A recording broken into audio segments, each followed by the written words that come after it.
Hey guys, Otaku Reviewer here with my top games of 2010.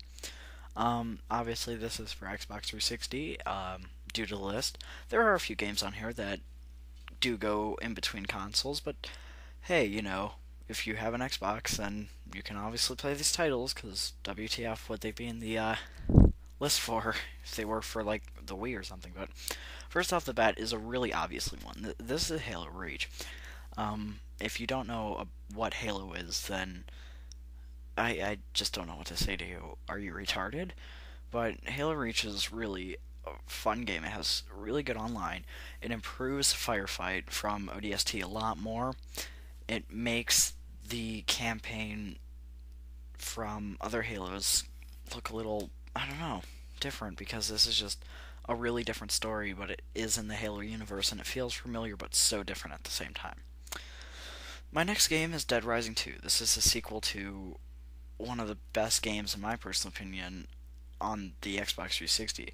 Granted, it does have some flaws, including save system and whatnot. It's still a really fun game. It brought me endless hours of entertainment and still does. I'm really looking forward to Case West coming out 2 days after Christmas. Oh, that's going to be awesome. Alright, my next game is Final Fantasy 13. Many of you might be thinking, what? Final Fantasy 13? That's like Final Fantasy 12, but 13. No, I really never had a problem with Final Fantasy 13. Um, I thought that first off, it was visually stunning. It I personally got emotionally attached to the characters like you should in a good, strong narrative. Um, the combat system was fine for me. I really enjoyed it. It was linear in the beginning. I'm not going to deny that, but it got a little more expansive, and it was just an all-around fun game. If you disagree, then fine. But I personally thought Final Fantasy 13 was so much better than 12, and I really had a good time with it. My next game is kind of an obvious one, like Halo. It's Call of Duty Black Ops. Yeah, I mean, here's the thing with Black Ops. I hated Modern Warfare 2. I still do hate Modern Warfare 2. It's just part of it was because its community is full of douchebags, and Black Ops does have a lot of douchebags. But beside the point, I didn't really care for Modern Warfare 2. It just wasn't as inviting. In Black Ops, it really it I love World at War, but it took all the good things from pretty much every other Call of Duty, expanded on those, added some more, has a good campaign, I personally think. Zombies is back, and that's automatically a plus. It brings a theater mode, granted, yes, copied and pasted from Halo, but fine, It works so well in Halo, why don't you take it? It makes the game all that much better. I really use the theater mode a lot in Call of Duty just to go back and look at some awesome kills, and I love it. Um, but yeah, Call of Duty Black Ops, it's a must. You're gonna a lot of fun online, and it's just a really good game altogether. Next game is Fallout New Vegas, though it's not as good as Fallout 3.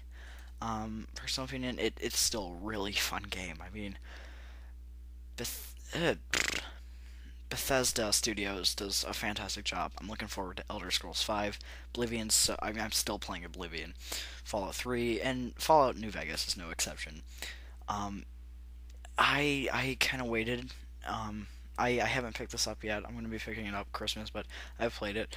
And it's kind of a good thing if you haven't gotten it yet because hopefully you'll be able to avoid a lot of the bugs that kind of brought it down at launch. My next game is Red Dead Redemption. Came out in the beginning of the year, and it really blew people away. It really just maintained this life, and it boosted back up when the Undead Nightmare DLC came out.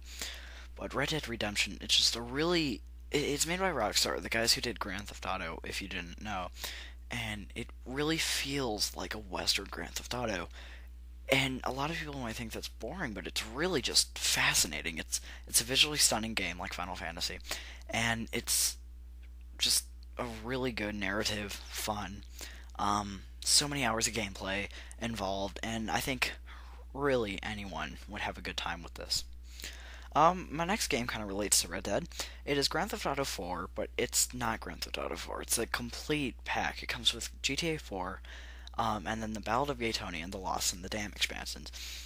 GTA 4 by itself is a really good game. Though it's sealed, it's much more serious than the other Grand Theft Autos, and it sometimes feels a little slower. It's still a really fun game, and the expansions are no exception. They're extraordinarily fun, and they could truly and honestly retail these expansions as separate games for $60, and no complaints here.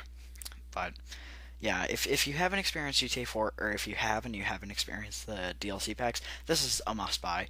It, it truly and honestly is. And hopefully, we'll be seeing a new Grand Theft Auto after LA Noire, hopefully. Um, Alan Wake. Alan Wake is a game that really took me by surprise. I didn't play it at launch. I I really just recently beat it back in August, but it's such a fun game. It's a survival horror, and there's actually parts that is kind of different than typical survivor horror games that we see nowadays. I actually got scared in this game at a few parts, and I really wanted to get as much light as I could because, well, then it would fight off the baddies, and um, I don't know. I thought it was like me personally. I thought it was a Luigi's Mansion Mature Edition, just because of the light factor. But truly and honestly, Alan Wake was a fantastic game, and though it does have a WTF ending, anyone who really pick who hasn't played it, it's super cheap now, and I recommend it for anyone.